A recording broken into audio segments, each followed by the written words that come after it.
Hi, I'm John, And I'm Eric. and we are proud affiliates of the You Run Podcast Network. Head on over to yourunpodcast.com to check out all of our content, all of our affiliates' content, and so much more. See y'all there. Hello, everyone, and welcome to another riveting edition of Under the Floorboards, where we laugh at the creatures that go bump in the night. I'm your host, John, joined tonight by some fabulous creatures to talk about their new and upcoming film that is currently on Kickstarter. If you want to check that out, it is Shiver, Slaying All Night, which I got to tell you, I remember when the poster for this dropped, you guys can see it on the screen. I was so excited because it reminded me so much of like that 80s slasher nostalgia and like all the camp of like, you know, teenagers getting cuddled up around the fire and drinking cocoa and then getting ripped apart later on by icicles and whatever crazy shit you guys have coming in this film. But let's get to it with the people that are actually in this film. First off, we got actor, I'm pretty sure writer as well, and producer Jeff Descoteaux. Give it up, everybody. Thanks, John, for having me. Appreciate it. And I'm honored to say for you to say writer. But there is a scene that I kind of had a hand in on writing for this film. So it's like the first time like I was able to kind of throw my 2 cents in a little bit as far as ideas for this film, and I ran it by Rob, the director, and he was like, "Yeah, let's go run with that." So, and I can talk a little bit about the scene later on, but again, thanks for having me. Let's dive in. Yeah, Absolutely. And we got some first time guests on the show. First off, we got a good friend of the show, however, the one and only Brian Ceponis. Give it up. Thanks, John. It's good to be here, man. I can never pass up an opportunity to come on Under the Floorboards and talk to you, man. I always love talking with you. Absolutely. And the two ladies of this evening, first we got Maggie Wagner. I know. It's like, who am I? Where did I come from? Hi, I'm Maggie Wagner, and you may know me from some crazy horror films like James Cullen Bressack's first feature film called Hate Crime, which was banned. And so I was the mom in that film. I don't know if you ever heard of it, and I've been in quite a few other films too. So I'm very excited to join this cast. Yeah, I was looking at your credentials list earlier. It's actually pretty insane. Like, it's just a page. It took up my entire screen. Well, I'm old. That's what happens when you get old. You get a lot of credit. Well, you get the talent to get the credits. So you made it for that many. So Thank you. I could have put in my hat in the ring for 50 different movies and gotten denied 50 times. So congratulations on getting there. Thank you. Absolutely. And again, first time guest on the show, welcome Mel Heflin. Hi, nice to meet you. It's good to be somewhere. I'm glad that we can be considered somewhere for you guys. But let's get into it. So again, Jeff, we're going to start with you because I remember how excited you were, especially on social media, when this came across your desk for the first time, and you've worked on a lot of projects, between especially stuff that we've covered on the show, you know. So what do you think set this apart? And it was one of those films where you're like, we have to make this.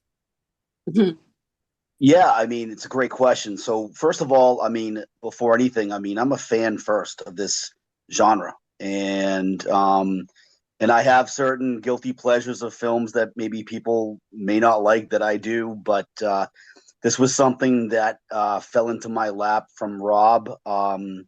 Going back to when I was on set for Deadly Endings about a year and a half ago, and it was something that I really wanted to try to squeeze in to start by the end of 2024, maybe the beginning of 2025. But I know, like, right after Deadly Endings, me personally, after that, then we did Grind out in Pennsylvania in August. And personally, I was just kind of jet lagged a little bit from my 2024 was a little busy, which is a good thing. But a movie like this, I don't think that Rob and myself and the other producers were ready to take it on for the end of last year, the beginning of 2025. So but we are we've had enough time like during like this for this whole year to really like thoroughly like lock down locations, get a proper like casting call, and get a really great cast and a great crew set together. And I'm really excited. And I mean, I think it seems like, if I can speak on behalf of the rest of the cast and crew, I think this type of film, it really sparked a lot of interest from, a lot of people, a lot of actors, a lot of crew members that I've known and worked with. We're doing something a little outside the box here with indie film with this one here, where we're doing a winter setting slasher. It's a Christmas setting as well. But the key component here is we're incorporating skiing and a ski mountain and a ski resort. So I'm a big fan of there's a movie called Shredder from back in the day, in the early 90s, about snowboarders, and they get terrorized on this desolate mountain. And but I was able to, when I was talking with Rob about this, I said, well, Rob, the writer-director, he's out of the Westchester, New York area. And I said, well, as far as locations go, I said, I don't know that area too well. I said, but, as far as, winter and skiing and, cabins and things of that nature, I said, I know know a lot of my way around New Hampshire and whatnot. So I said, if you don't mind, let's not film in New York. Let's film in New Hampshire and get this as authentic as possible. And all I can say without revealing too much is we got some really, really great locations, and I can't wait to see all this unfold in the snow. And I want to say about 65% of the script is exterior. So we're asking a lot from our cast and crew. But, we're hoping everybody just bundle up and buckle up, and we're going to have a good time. We're just here to have fun, but we want to make a kick-ass winter slasher. And I'm really excited for this one. I really am. I mean, I always say the next one's always the big one, and this is, for me personally, this is my biggest one yet. It's most responsibility I've had on a project, so it's a lot. It's stressful, but we hope, and I hope it's rewarding in the end. So, hi everyone, I'm John, And I'm Eric.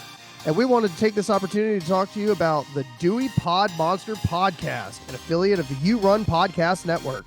The Dewey Pod Monster Podcast is a weekly podcast about consumption. It's a lot about movies, but it's actually about consumption. Hosted by John and Sean, the Dewey Pod Monster Podcast talks about beer, movies, spirits, shows, and absolutely everything else. Nothing is off limits. You can support them by heading over to Spotify, YouTube, Instagram, or any of the other usual platforms where podcasts can be found. You guys rock. You have been a part of so many different projects. So when you look at something like this and you see, you have like the classic slasher tropes that are going to be in it, but I feel like there's a lot that can set slashers apart from one another in their creativity. So when you saw this script for the first time, what went through your head for like, I absolutely want to be a part of this project? Well, Rob emailed me over a year ago, and I had worked with him on Z Dead End, and he was like, I have this role for you of the mom or of Mrs. Smith, whatever, in this movie, and it takes place in a ski resort. And immediately I thought, you know what? Like, when do you ever see a horror film at a ski resort? I mean, it was so unique that I thought this is going to stand out. And the last movie I saw at a ski resort was The Eiger Sanction. I don't know if you know that movie with Clint Eastwood, but and that was a huge hit. So I thought ski resort horror, it kind of like, yeah. I mean, I thought it was something very special. And Rob is so creative, and I think it's also the fact that he's got so many connections to so many wonderful talent. that it was exciting. So I hope it all works out. I mean, it's going to be great. And it seems like it's going to. I mean, you guys have already hit 10K on your Kickstarter, which congratulations on that. I saw that earlier today, which you guys Yeah. can still donate, get your swag, get everything to blow this film up is available right now. I think it's actually on the Instagram. You guys can see that down below. All the handles, it's in their bio. It's really hard to miss. It's actually like hard to not find it. So Mel, welcome to the show. I know you have been in a lot of very interesting horror films. What was it? Ouija Witch, right? I think was one that I saw. Ouija Slumber Party. Ouija Slumber Party. Yeah. I was in Ouija Witch. I was in the Ouija That's right. uh with Sean Young. yeah. And so what gets you excited with again, it seems like you've been on a lot of like really interesting like out there films, so what keeps you going in this kind of vein where you just you get to keep doing the crazier and crazier and crazier? And from what I've heard from some of these sets, it really gets like that between like late checkout, people are getting covered in blood, or Mark Cantu getting covered in guts on the last day of Wolf Hollow and crazy shit like that. So for me, I always need to be doing something new. I've done so many at this point that it's really hard to do something new. And I've got, of course, like my top three, Christmas horror being one of my all-time favorites. As you may have watched Mrs. Claus, that's one of my all-time favorite genres. And I'm always looking for the next something that's I've never done before. And I'm definitely going to be doing something brand new on Shiver Slaying All Night. So I'm really looking forward to that. Mel, yay, Mel. Can you tell us a little bit about your character? So I play Lucy, and I'm besties with one of my real life besties in the movie. She's super sweet, Penny Aphrodite, and we're coordinating outfits together and picking our little jewelry, and we're having so much fun with it. So we're college girls, and we're super sweet but super sexy, and we just want to have a good time. I love the voice that you were using while you were describing it. I get so giddy talking about Penny because she like bubbles me up. I love that energy. I'm super excited to see how that translates. It's also really cool that y'all are saving the costume department so much time by going ahead and coordinating yourselves. That's the real like go-getter attitude on these indie sets. That's what does it for me character-wise. Like, to design the character with wardrobe, it translates directly to my character process. Absolutely. Brian, I had a question for you, but I'm really worried about asking it because I know that you can't talk about it yet, but I've noticed a theme in movies that you're in, other than grind. So I'm very curious of what you can tell us about your character.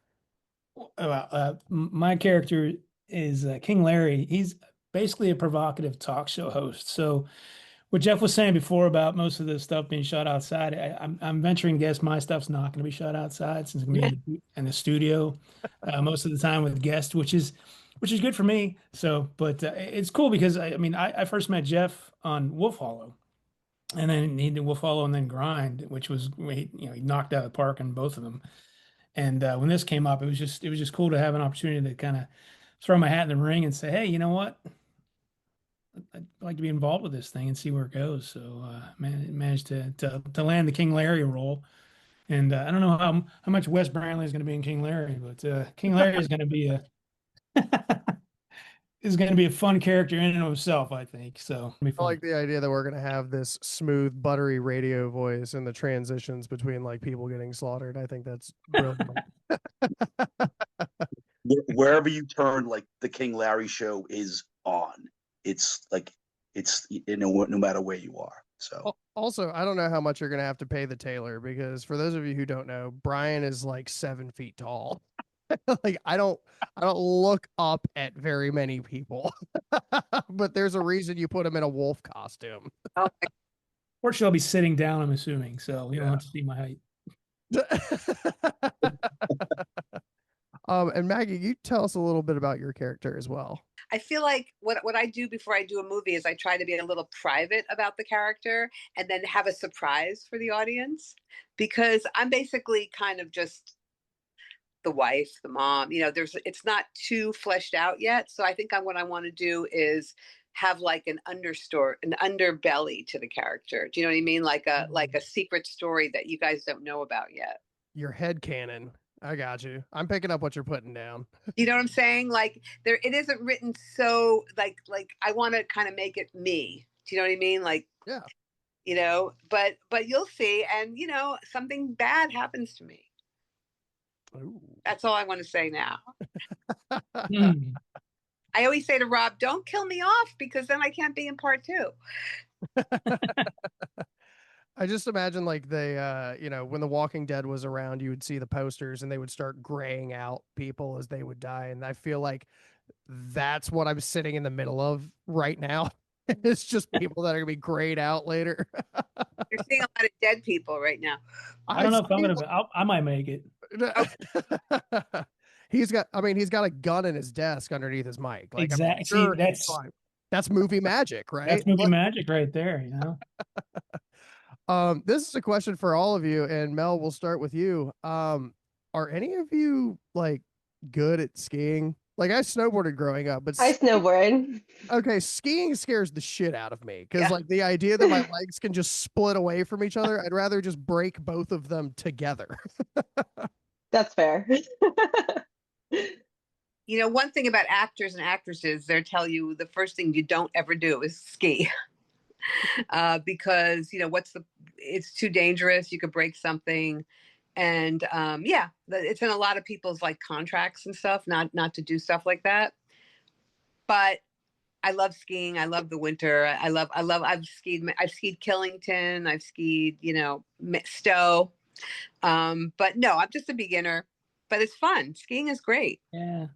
I used to ski a lot. I'd been out in Colorado, like to Steamboat and Beaver Creek and Vail and stuff. So it's fun. I love to do it. I haven't done it in forever, but I'm sure it'd be like riding a bike. Once you get back out there, you break one leg as opposed to 2 now. So exactly. Yeah, same here. I used to be an avid skier in my younger years, but I haven't put a pair of skis on in probably close to about 15 years now. But I feel like it's like riding a bike. But I mean, but I was able to, I've skied a lot of great mountains here in New Hampshire, and the one that we've acquired, actually, I'd never skied at, but I'm looking forward to actually seeing it with my own eyes. But here in New England, I mean, like what Maggie said with Killington and Stowe, and there's a lot of breathtaking, ski resorts and mountains in this area. So again, really, really excited about the locations that we have. I'm excited about the DP that we have, his name is Stephen Schloss. He's from Boston. He's award-winning. He's sold. Has some short films on Screenbox, and we're really excited to have him on board and shoot this. I know that we're in great hands with him, and again, I think in these years that I've been involved, and I think just by being on set with Brian twice now, and just I more than ever, I'm getting a real love and respect and admiration for the stuff that takes place behind the lens as opposed to in front. So this film for me is, sometimes I forget I'm actually acting in this film. I've just been so busy just with locations and casting and sponsorships and the crowdfunder, and it's like, holy shit, I'm like, am I in this? I'm like, oh yeah, I'm in this, so, but it's, you guys are, the audience is in for a real treat. They really are. So what do you guys think is going to really set this apart outside of the aesthetic? I've already seen, like, in the posters, we're looking at some Pretty interesting weapons, like in the first one where he's standing like underneath of the ski lift or whatever, and he's like holding like this curved sword down, and the one where the girl's like on her knees in front of him, and it seems like there's a lot of really interesting, like, I'm hoping, and I think I'm getting this vibe already, that this is going to be a very versatile killer, I guess, a killer of the people, like grab the thing that is just closest to him kind of thing, or is it a little more calculated than that? But a little backstory of the Vincent character. He was a boy that was very ill, and he was brought to a his I guess his primary doctor as a kid, Dr. Wilson, played by Boston native John Fiore, who was a part of The Sopranos and Law and Order, and has done a lot of many films in this area, especially. But yeah, he's been given a vaccine at a young age. The vaccine backfires on him, and he's kind of, let's say, like mutates into something, deviant. I guess so. And he lives basically out in the wilderness, outside of this ski resort, and the people going up there to get away, they're gonna be in for it. I really want the syringe to just have like a giant X on it too when y'all are like actually shooting this, and just be like, it was a trial run. We tried. Mhm. As it turns out, it just makes them fucking evil. So Yeah. So that's that's like one of the topics that will be on the King Larry show that Brian will be discussing, and so it all kind of ties in a bit. absolutely. And that's actually a great segue for Brian. I'm curious. I've seen you in a lot of different roles now, and I'm interested in have you been practicing different voices? Like, have you been listening to Casey Kasem a little bit more and like his old tracks, or You can't. anything like that? I know you can't be Casey Kasem, Can't but mimic Case. My God. but what do you think? Like, compared to the other roles that I've at least seen you in, what do you get to bring to the table to this character, and maybe even a new way for you? Yeah, that's a good question, and I think knowing his kind of characterization in terms of provocativeness and all that stuff, trying to push buttons and get to the truth and get to the hard bottom line of things. I don't know about it's more of the persona in terms of how I carry myself as opposed to the voice. You know what I mean? Like, I definitely I'm going to work the voice a little bit, but it's kind of like, it's not that I want to attack my guests, but I want to put them on the spot. I want to make sure I hit them and not let them off the hook, and get to the answers that I want to hear, and not what they think I want to hear, kind of thing. So it's more of how I approach the character from a physical perspective. Obviously, it is not going to be with me on a talk show. I can't imagine that I'm going to be running around the set or anything like that. You're just kind of sitting there having a conversation with guests. So it's more of, I kind of envision some pauses and things of that nature, taking things in, let things sit a little bit, and let people kind of think about what they're going to say. So there's a lot of physicality in terms of not like running physicality, but physicality in terms of how I structure what I'm saying and how I'm saying it, if that makes any sense at all. I don't know if I just talked a whole big bunch of bullshit circle, but No, yeah. I think you were actually just practicing just now. The physicality that you were putting out was like, Did that come across? I didn't want it to feel rushed or anything. Did that work? no notes. No notes. No notes. See, we're ready to shoot this, Jeff. Tomorrow, let's go. You guys can shoot it on Zoom. You know what? So, Maggie, Yeah. again, with all these sets that you've been on, what are you most excited about for getting on for Shiver? You know what? I think I'm just excited about meeting everybody. There's like so many people coming, and I'm so excited about meeting all these talented people and just, showing everybody what I can do and how I can maybe add something really special to the film. That's lovely.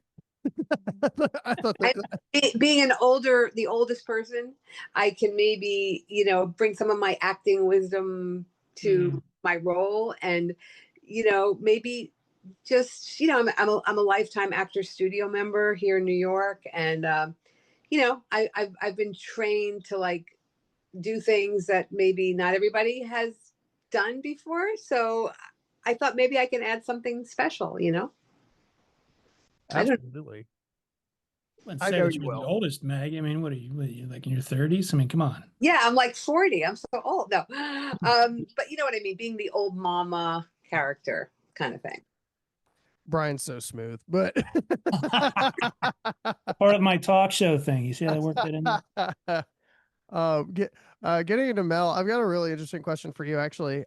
Because it seems like with your character specifically in like the group that you'll be in, right, more or less, of these college kids that are going up to ski and such, it feels like you kind of have to tread this really fine line where if you're playing a very tropey character, you have to be able to still make it fun, or you have a new like not so over bubbly, dynamic or whatever, and we don't know what this character looks like yet to us. So when you kind of have to You'll teeter see that, very soon. I have a photo okay, shoot planned for next week. You let's do? go. So with that though, what are you planning on trying to balance that based on what you've read in the script? And you can look at Jeff if you have something that might be too spoilery, but I'm really curious about characters like that in slashers, because I think you can always tell when someone does a really good job for something that can come off as like way too tropey, or they dialed it in, or whatever. And obviously that's all subjective, but I am curious on your take for it. Okay, so that's a very interesting, very difficult question. So I do love the slasher genre because of these tropey, very fun, very camp styled characters. And I do pull a lot of inspiration from classic slashers, but at the same time, I'm a little bit more classically trained studying Stanislavski. Good. I always mess up the name. So it's a very fine line, and I go scene by scene with character motivations and getting A to B. So it's really it depends on how the audience picks up what I deliver. And so far in my career, I've been very well received.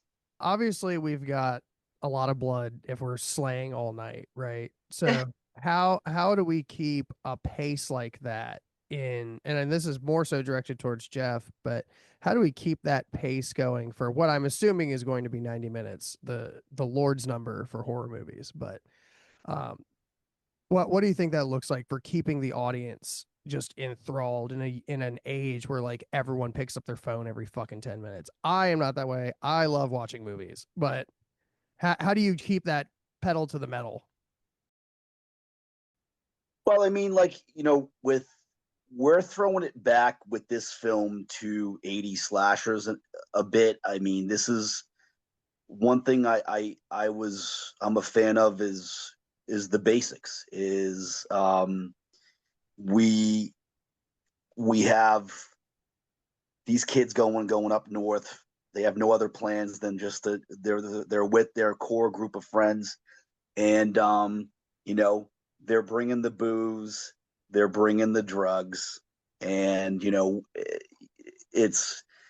it's a little no nonsense, but I mean it's effective still, and I love that. And then we have a little something like we have eye candy for the women and the men, all at the same time, and we've got a lot of sexual innuendos. We've got some comedy in here, but also mixed in, we've got some really amazing kills.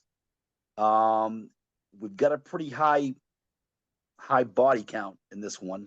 Don't want to give the number, but it's up there, and we're trying to make every kill different and innovative. And we have a great.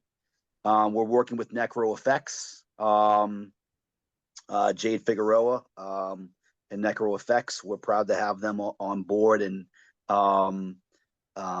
she's hard at work right now, making sure that each kill is just different from the next and effective and looks ooey gooey on the screen. And but again, like we're asked to, this film is, a lot of this stuff is going to be exterior, and we're hoping for, a lot of snow, because I mean, it doesn't work without snow. That's why it's with New England. You never really know what you're going to get weather-wise. It could be, it could be 40 degrees one night, and then it could be 14 the next. And that's just the way it is here. So, but we're I'm just really, again, like, I'm excited about this, and this movie has something for everyone. If you're a horror fan, comedy fan, it's got a little bit of everything. But again, I'm excited for it. I don't know. I have a big smile on my face, especially tonight, because shameless plug, we cracked through our goal on Kickstarter. So and we did it in 15 days. And just to talk about that really quick, I don't want to take up, sometimes I just can't shut the fuck up. Sometimes I'm sorry. But we hit a snag with Indiegogo in October with they were changing over some things, and we had our campaign ready to go with them, but it got held up for weeks for approval, and I was panicking, because it's like, okay, this is not, we have some private financiers, including myself, but at the end of the day, I mean, it's indie film. We need to raise funds. What's written on the script, we want to execute that. And we can't do that without the help of everyone. And Rob and myself and the other producers were panicking, because our campaign was just held up in limbo with Indiegogo. So we decided to just switch gears over to Kickstarter. We put everything over there, and they granted us within the matter of days. And I'm really, really happy, and I'm proud. I mean, we've been sharing and promoting, and we just pushed through 10K today. And thank you. Yeah, but we're trying to, put some pretty cool, perks up there, cool swag, and get people involved if they want to come on set and be a background actor or have a line or so. We can make that happen for you. You want to die tragically, do it. You want Brian to sing or yell at you, we'll have him do that too. That's extra. That's a lot extra. But yeah, so far so good. I mean, we're doing great. Another 15 days to go, and we'll have a whole new goal. Let's see if we can get the 15. And I think we can. So I'm damn proud of everybody, this cast and crew especially, and again, I've been smiling all day, and I'm looking forward to this in January with everybody. And again, guys, make sure you're checking out that Kickstarter. If you give enough money, Brian will give you a dad approval. And I'm sure a lot of y'all are looking for that out there. And I know Jeff is also qualified to do that. So, but that is really incredible. The one thing that I'm curious about really overall is, with the big thing for where y'all shoot up north is always pizza, right? Like, that's always the big thing up where y'all are. And Dan will swear up and down that you have to eat this here. Like, I was interviewing him one time, and he goes, "John, you've never had a clam pizza before?" And I looked at him, I was like, "You say that like it's a normal fucking thing." Like, you think I'm in North Carolina and I would get pizza with clams on it here? No, dude. That shit's been sitting for like 6 weeks. But with the food in general, is there anything y'all are excited about for where you're going to be at? I grew up in New Hampshire, going to camp in Bristol, New Hampshire for 9 years. And you did? Yes. And the best thing they ever had there was the Hokies, the submarine sandwiches. Did they ever? They still have subs? Oh yeah, there's a sub shop anywhere you look around here. That was the thing in New Hampshire when I was growing up. Yeah. Cut to you guys now. I just want to tell you about my New Hampshire childhood. I was gonna say that'd be a real shame if they took the hoagie out back and shot it. Like that'd be fucking wild. I'm a huge fan of lobster rolls. How could I not be? But they have to be warm. Felt that. Felt that on a spiritual level.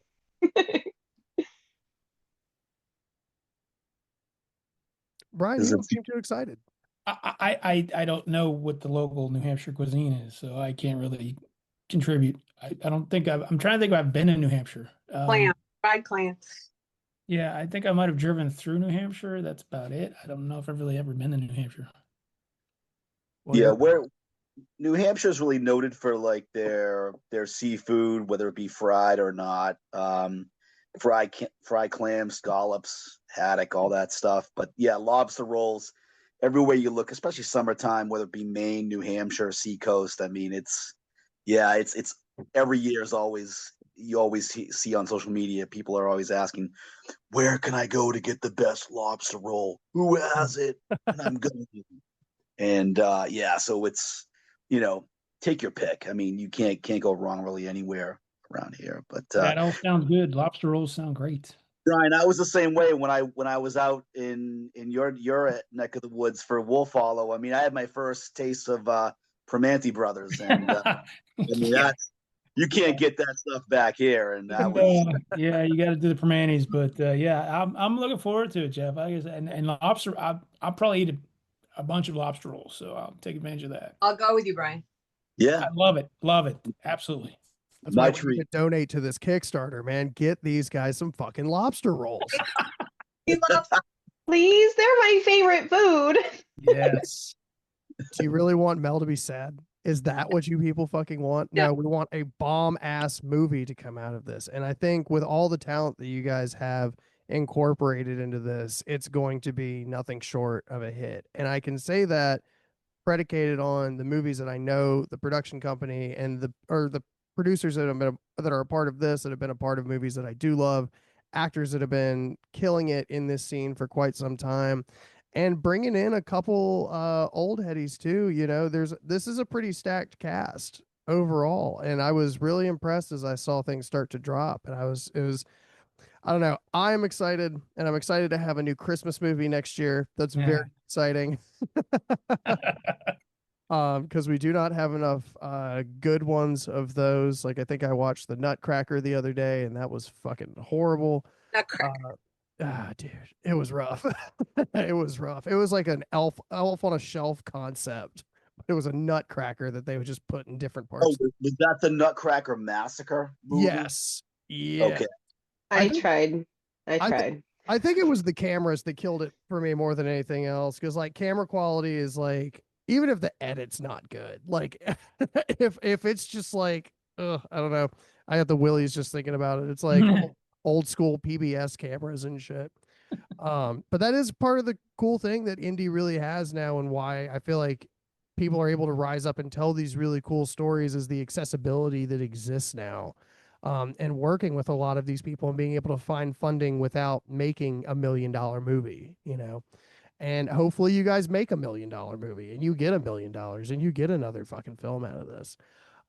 But before we go, I want to go around the room real quick and just ask everybody, or if there's anything that you want to tell people, your fans, why you're excited, like just whatever you want to say to your fans out there. Brian, we'll start with you.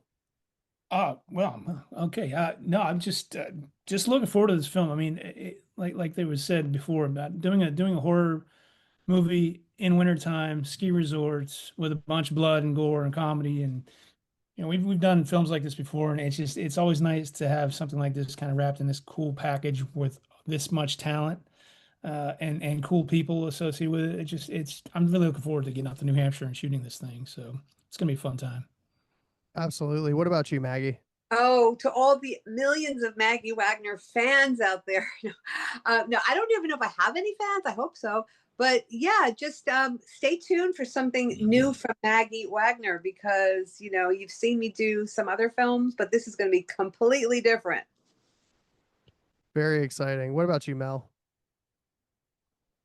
I am so excited to give it my all to Shiver Slaying All Night, and I am excited for you all to see it. So if you haven't already, go ahead and pre-order a copy because it's going to be a lot of fun.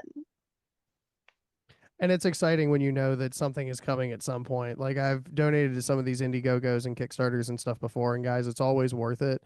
And the best part is if you're like me, you actually forget that you did it, and then you'll like open your mailbox and you're like, "What the fuck is this?" And it's like, "Oh, something cool. Let's go." It's not a letter from the IRS. Perfect. And Jeff, brother, it begins and ends with you. All right, I'll keep this short. Maybe. I don't believe that. No. Again, I'm really excited for this project.